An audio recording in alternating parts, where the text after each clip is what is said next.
Hello दोस्तों, welcome to learning beat. दोस्तों, आज हम फोर्थ लेक्चर न्यूट्रिशन का स्टार्ट करने वाले हैं। इससे पहले वाले लेक्चर में हमने स्टार्ट किया था डाइजेशन और हमने डाइजेशन माउथ पढ़ा था। तो आज हम इसी डाइजेशन की प्रोसेस को कंटिन्यू करने वाले हैं। दोस्तों, जब हमने डाइजेशन इन माउथ पढ़ा था, हमने बोला था जो फूड माउथ में होता है तो माउथ में उसको सबसे पहले होती है मेस्टिकेशन। और जब मेस्टिकेट हो जाता है फूड, उसके बाद ये जो फूड होता है ये फिर स्वेलो किया जाता है। तो दो फंक्शंस जो माउथ की थी, एक थी मेस्टिकेशन, दूसरा था स्वेलोइंग। जो फूड माउथ में होता है उस फूड को बोला जाता है बोलस। अब जो ये बोलस स्वेलो किया जाता है, ये स्वेलो हो जाता है और फिर ये आ जाता है एक एक लॉन्ग ट्यूब लाइक स्ट्रक्चर के थ्रू और पहुंच जाता है स्टमक में। और ये जो ट्यूब लाइक स्ट्रक्चर होता है इसको बोला जाता है ईसोफेगस। तो ये जो ईसोफेगस होता है, इसकी अगर हम लेंथ की बात करते तो ये होता है 25 सेंटीमीटर लॉन्ग। जो ये ईसोफेगस होता है, मोस्ट ऑफ द स्टूडेंट्स को ये कंसेप्ट होता है कि जो ईसोफेगस में फूड नीचे आता है वो आता है ड्यू टू ग्रेविटी। लेकिन ये गलत है। फूड नीचे ड्यू टू ग्रेविटी नहीं आता। अगर फूड ड्यू टू ग्रेविटी नीचे आ जाता तो जो लोग स्पेस में चले जाते हैं वहाँ पे तो ग्रेविटी बिल्कुल भी नहीं होती। इसका मतलब वो जो फूड खाते हैं वो फिर माउथ से स्टमक तक पहुँच ही नहीं सकता, अगर वो with the help of gravity ही नीचे आता है। तो आज हम देखेंगे ये फूड नीचे जो जाता है ये कैसे नीचे आता है। तो जो फूड होता है, जो ही वो माउथ से निकलकर ईसोफेगस में आता है तो वहाँ पे एक स्पेशल टाइप ऑफ मूवमेंट होती है। उस मूवमेंट को बोला जाता है पेरिस्टालसिस। तो इस पेरिस्टाल्टिक मूवमेंट से ही फूड नीचे आ जाता है। ये पेरिस्टालसिस होता क्या है? जो ये पेरिस्टालसिस होती है ये एक ऐसी मूवमेंट होती है जिसको बोला जाता है कंट्रैक्शन एंड रिलैक्सेशन मूवमेंट। तो इसमें क्या हो जाता है, जो स्टमक के ये ईसोफेगस के वॉल्स होते इनमें contraction and relaxation at the same time हो जाती है, जिससे फूड नीचे की तरफ धकेल दिया जाता है। फॉर एग्जांपल ये वाला जो पार्ट है यहाँ पे फूड अभी प्रेजेंट है। तो ये जो फूड है, जो फूड के ऊपर वाला पार्ट ईसोफेगस का होता है, आप देख रहे हो इसमें कंट्रैक्शन हुई है तो इस वाले पार्ट में कंट्रैक्शन हो जाती है, जिसकी वजह से ये फूड जो होता है ये हो जाता है नीचे की तरफ। और जो नीचे वाला पार्ट होता है, जो आगे वाला पार्ट होता है जहाँ पे फूड अभी पहुँचने वाला होता है, तो वो वाला पार्ट रिलैक्स हो जाता है। तो इस तरह से ये जो फूड बोलस होता है ये नीचे की तरफ पुश हो जाता है। तो इस प्रोसेस को बोलते हैं पेरिस्टालसिस। इस मोमेंट को बोलते हैं पेरिस्टाल्टिक मोमेंट। इस पे क्वेश्चन आ सकता है। पेरिस्टाल्टिक मोमेंट में कंट्रैक्शन एंड रिलैक्सेशन हो जाती है और जो अल्टीमेटली फूड को पुश करता है नीचे की तरफ। और अल्टीमेटली फूड जो होता है वो पहुंच जाता है स्टमक में। तो अब हम देखेंगे ये स्टमक में जो फूड आता है ये पहुंचता कैसे है। जो यहाँ पे ये स्टमक है, पहले हम स्टमक के स्ट्रक्चर के की बात करेंगे। तो जो स्टमक होता है इसके कुछ पार्ट्स होते हैं। जो सबसे ऊपर वाला पार्ट आपको दिख रहा होगा यहाँ पे, ये जो डूम शेप्ड पार्ट होता है ऊपर, इसको बोला जाता है फंडस। फंडस जो होता है ये डूम शेप्ड पार्ट होता है। यूजुअली जो गैसेस प्रेजेंट होते हैं स्टमक में वो इसी फंडस में चले जाते हैं, क्योंकि ये ऊपर की तरफ होता है। तो वो गैसेस ऊपर की तरफ जाते हैं और इसी फंडस में वो एक्यूमुलेट हो जाते हैं। इसके बाद दूसरा वाला पार्ट जो नीचे वाले साइड से होता है, इस वाले पार्ट को बोला जाता है पाइलोरिक पार्ट, या इसको बोला जाता है पाइलोरस। तो ये होता है पाइलोरिक पार्ट। इसके बाद जो बीच वाला पार्ट जो बचता है, जो सबसे बड़ा पार्ट है, इस वाले पार्ट को बोला जाता है बॉडी। ये स्टोमक की बॉडी होती है। जो मोस्ट ऑफ द डाइजेशन वाला जो प्रोसेस होता है वो इसी बॉडी में हो जाता है। दोस्तों, अब यहाँ पे एक और चीज़ इंपॉर्टेंट है। ये जो ईसोफेगस जहाँ पे ख़त्म होता है, जिस जगह पे वो स्टमक के अंदर एंटर करता है, वहाँ पे एक स्फिंक्टर होता है। उस स्फिंक्टर को बोला जाता है कार्डियक स्फिंक्टर, क्योंकि ये हार्ट के नज़दीक होता है इसीलिए उस स्फिंक्टर को बोला जाता है कार्डियक स्फिंक्टर। अब इस कार्डियक स्फिंक्टर का काम क्या होता है? इस कार्डियक स्फिंक्टर का काम ये होता है, जो ये फूड आता है जो स्टमक के अंदर चला जाता है, फिर ये कार्डियक स्फिंक्टर उस फूड को वापस यहाँ से ऊपर की तरफ जाने नहीं देता है। इवन अगर हम उल्टे भी हो जाते तब भी ये फूड स्टमक से बाहर नहीं आता है। तो ये एक किस्म का एक वैल्यू होता है, जो वैल्यू इस फूड को वापस ऊपर आने नहीं देता। इस ऊपर आने को बोला जाता है रिगर्गिटेशन। तो ये रिगर्गिटेशन को बचाता है। रिगर्गिटेशन किसकी वजह से बचता है? वो बचता है कार्डियक स्फिंक्टर की हेल्प से। इसी तरह यहाँ पे नीचे वाले साइड से भी एक और स्फिंक्टर होता है और उस स्फिंक्टर को बोला जाता है पाइलोरिक स्फिंक्टर। ये जो पाइलोरिक स्फिंक्टर होता है कि ये पाइलोरिक पार्ट के एंड पे होता है। जिस तरह से स्टमक और ईसोफेगस के बीच में यहाँ पे कार्डियक स्फिंक्टर होता है, इसी तरह स्टमक और स्मॉल इंटेस्टाइन के बीच में पाइलोरिक स्फिंक्टर होता है। ये भी एक वैल्यू होता है। इसकी वजह से क्या होता है, जब फूड स्टमक में आ जाता है और अल्टीमेटली उसको क्या हो जाता है, वो फूड नीचे नहीं जाता है, क्योंकि स्टमक में फूड को डाइजेस्ट करने के लिए कुछ टाइम ज़रूरत होता है। 3 से 4 घंटे तक जो फूड वो स्टमक में रह जाता है, और वो 4 से 5 घंटे इसीलिए रह पाता है क्योंकि ये जो पाइलोरिक स्फिंक्टर होता है ये बंद रहता है तब तक। जो ही इसमें फूड डाइजेशन का प्रोसेस कंप्लीट करता है, तभी ये पाइलोरिक स्फिंक्टर खुल जाता है और फूड यहाँ से नीचे की तरफ स्मॉल इंटेस्टाइन की तरफ जाता है। इसके अलावा जो ये स्टमक होता है, यहाँ पे विगरस मूवमेंट ऑफ फूड होती है। तो जो फूड होता है वो कंटिन्यूअसली यहाँ पे मूव कर रहा होता है। तो वैसी मूवमेंट को बोला जाता है चर्निंग मूवमेंट। तो फूड जो यहाँ पे अंदर होता है वो कंटिन्यूअसली मूव कर रहा होता है ऐसे। तो जो चर्निंग मूवमेंट होती है उसके दौरान यहाँ से फूड जो हो सकता था वो कैस्केड हो सकता था नीचे की तरफ, वो यहाँ से चला जाता। तो लेकिन जो पाइलोरिक स्फिंक्टर होता है ये बंद होता है, तो इसीलिए फूड यहाँ से नीचे की तरफ नहीं जा पाता है। तो उस प्रोसेस को बोलते हैं चर्निंग। जो मूवमेंट ऑफ फूड होती है उसको बोलते हैं चर्निंग। इसी तरह जो हमने बोला था, जो फूड माउथ में होता है उसको बोलते हैं हम बोलस। लेकिन जो ही ये फूड अब स्टमक में आ जाता है, उस फूड को बोला जाता है काइम। जो फूड बोलस आता है माउथ से, फिर ईसोफेगस के थ्रू पहुंचता है अल्टीमेटली यहाँ पे, और वो जो फूड होता है उस फूड को बोलते हैं हम काइम। काइम। फिर हम देखेंगे अब जो स्टमक होता है, स्टमक के अंदर क्या क्या चीज़ें प्रेजेंट होती है और यहाँ पे जो प्रोसेस ऑफ डाइजेशन जो होता है वो कैसे होता है। जो स्टमक होता है उसमें क्या होता है, इसकी जो लाइनिंग होती है उस लाइनिंग में कुछ सेल्स होती है। यूजुअली 3 टाइप्स की सेल्स यहाँ पे प्रेजेंट होती है स्टमक की लाइनिंग में। जो स्टमक होता है इसकी जो अंदर वाली लाइनिंग है, यहाँ से जो अंदर वाली लाइनिंग होगी, तो वो लाइनिंग ओब्वियसली कुछ सेल से बनी होगी। और जो सेल्स होती है वो यूजुअली 3 टाइप्स की सेल्स होती है। तो सबसे पहले हम बोलेंगे वो जो सेल्स होती है वो होती है म्यूकस सेल्स, या उनका दूसरा नाम है गॉबलेट सेल्स। म्यूकस सेल्स, ये जो म्यूकस सेल्स होती है ये सिक्रीट करती है म्यूकस, जिसके बारे में हम अभी पढ़ेंगे ये म्यूकस का फंक्शन क्या होता है। इसी तरह एक और टाइप की सेल होती है यहाँ पे, जिसको बोला जाता है ऑक्जेंटिक सेल या पेराइटल सेल। ये जो ऑक्जेंटिक या पेराइटल सेल जो होती है, इसका काम होता है ये स्क्रीट करती है, ये एक एसिड स्क्रीट करती है, हाइड्रोक्लोरिक एसिड HCl। तो ऑक्जेंटिक या पेराइटल सेल्स का काम होता है HCl स्क्रीट करना। इसके बाद वहाँ पे एक और सेल होती है जिसको बोलते हैं पेप्टिक सेल, पेप्टिक या चीफ सेल।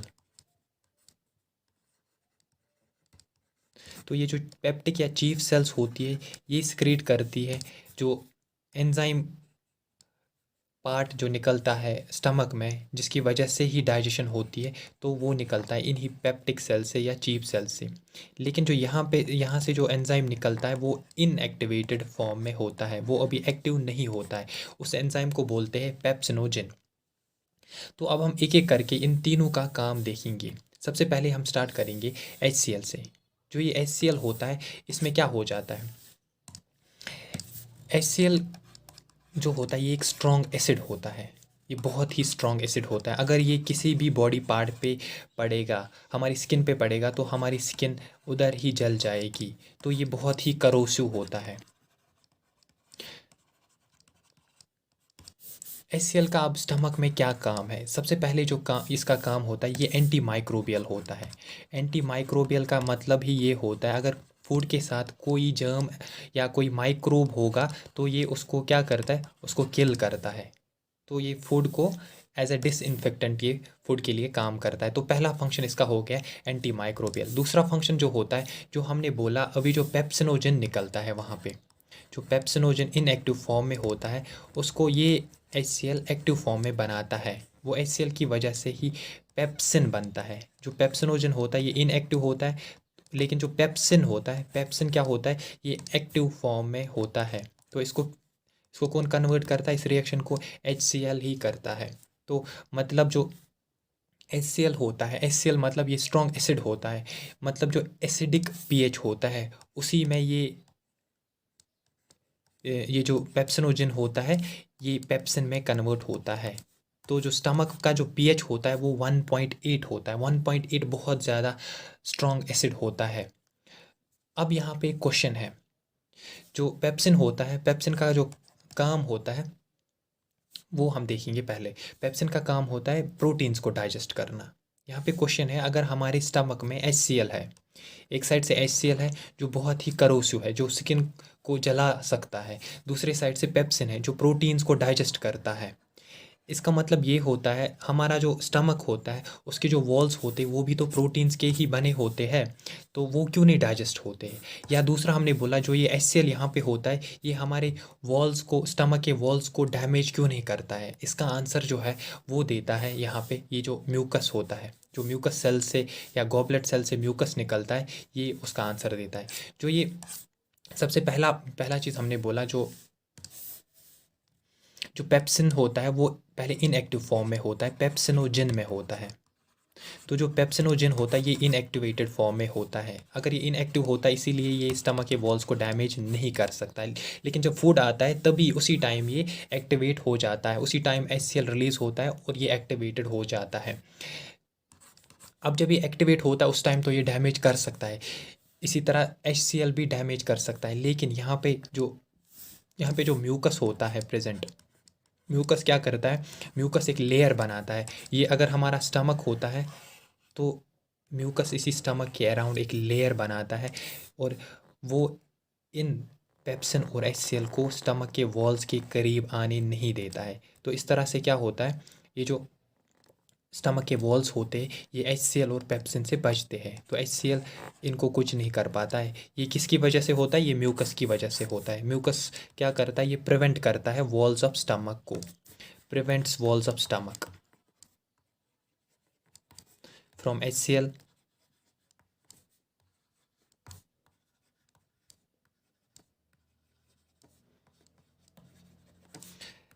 और पेप्सिन से। तो ये हो गया इसके बारे में फंक्शन। एक बार फिर से मैं बोलूँगा, जो हमने बोला HCl निकलता है, HCl होता है एंटी माइक्रोबियल, वो माइक्रोब्स को किल करता है। उसके अलावा उसका दूसरा काम होता है, जो पेप्सिनोजन यहाँ से निकलता है, वो पेप्सिनोजन क्या करता है, वो उस पेप्सिनोजन को एक्टिव फॉर्म में कन्वर्ट करता है, जिसको हमने नाम दिया पेप्सिन। जो हमारे स्टमक में जो डाइजेशन का प्रोसेस होता है वो इसी पेप्सिन से ही होता है। तो उसके लिए HCl का होना बहुत ज़रूरी है। तो ये हो गया HCl के बारे में। इसके बाद हमने बोला दूसरा होता है म्यूकस। म्यूकस का क्या फंक्शन होता है, म्यूकस का फंक्शन होता है जो वॉल्स ऑफ स्टमक होते हैं ये उनको प्रिवेंट करता है फ्रॉम स्ट्रॉन्ग एसिडिक HCl। और जो पेप्सिन होता है, पेप्सिन डाइजेशन ना करे स्टमक के वॉल्स को, इसीलिए वहाँ पे म्यूकस प्रेजेंट होता है। अब हम पढ़ेंगे जो तीसरा पार्ट है इसका, पेप्सिन। पेप्सिन की फंक्शन क्या है। पेप्सिन की जो फंक्शन होती है वो है डाइजेस्टिव फंक्शन। जो डाइजेशन प्रोसेस होता है स्टमक में वो इसी पेप्सिन की वजह से होता है। तो यहाँ पे एक दो चीज़ें इंपॉर्टेंट है। सबसे पहले हमने बोला पेप्सिन को एक्टिव करने के लिए एसिडिक pH होना चाहिए।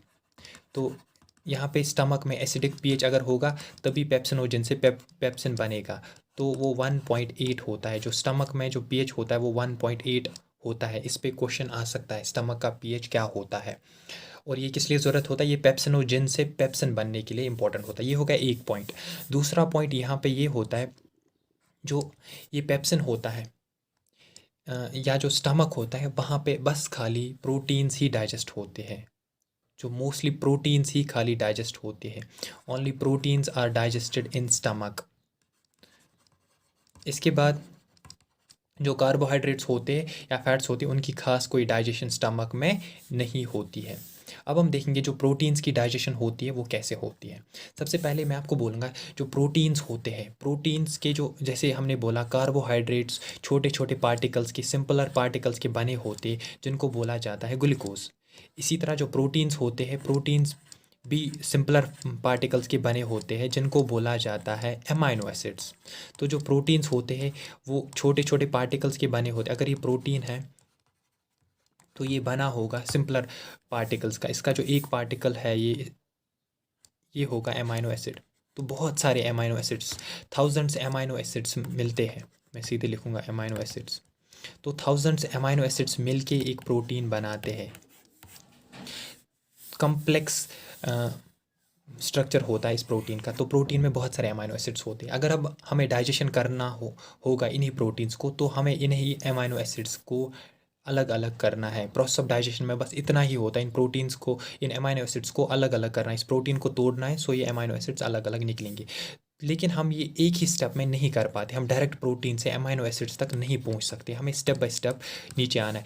पहले हम प्रोटीन से पेप्टाइड्स बनाते हैं। ये है प्रोटीन्स। तो अगर हम बात करेंगे जो पेप्सिन काम करता है, पेप्सिन क्या करता है, ये इन प्रोटीन्स को पेप्टाइड्स में कन्वर्ट करता है।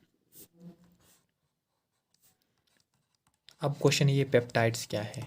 अभी हमने बोला प्रोटीन्स में हज़ारों अमाइनो एसिड्स होते हैं, लेकिन जो पेप्टाइड्स होते हैं उसमें कुछ अमाइनो एसिड्स होते हैं, 15 तक अमाइनो एसिड्स, 2 से लेके 15, कभी 50 तक भी हो सकते हैं। 2 से 50 तक जो अमाइनो एसिड्स होते हैं वो पेप्टाइड्स होते हैं। तो यहाँ पे जो ये फंक्शन करता है, ये करता है पेप्सिन। तो पेप्सिन की हेल्प से प्रोटीन्स को कन्वर्ट किया जाता है इनटू पेप्टाइड्स। अगर इसमें हज़ारों अमाइनो एसिड्स होंगे तो ये जो पेप्टाइड्स होते हैं, पेप्टाइड्स में अप टू 50 अमाइनो एसिड्स होते हैं। तो 50 अमाइनो एसिड्स होते हैं, उसको बोलते हैं हम पेप्टाइड्स। इसी तरह अगर 2 अमाइनो एसिड्स होते हैं तो इसको बोला जाता है डाईपेप्टाइड। अगर 3 होंगे तो ट्राईपेप्टाइड। अगर अगर ज़्यादा होते हैं 10-15 तक, उनको बोला जाता है ओलिगोपेप्टाइड्स। तो प्रोटीन्स को कन्वर्ट किया जाता है इनटू पेप्टाइड्स। ये कौन करता है, ये पेप्सिन का काम होता है। तो जो प्रोसेस ऑफ डाइजेशन स्टमक में होता है वो बस इतना ही होता है। तो स्टमक में खाली यही एक प्रोसेस होता है कि जो फूड हमने खाया वो 4 से 5 घंटों तक स्टमक में रहता है और अल्टीमेटली फिर वो निकलता है थ्रू, यहाँ पे जो स्फिंक्टर होता है पाइलोरिक स्फिंक्टर से, फिर वो नीचे की तरफ चला जाता है और वो जाता है स्मॉल इंटेस्टाइन में। तो ये हो गया अबाउट डाइजेशन इन स्टमक।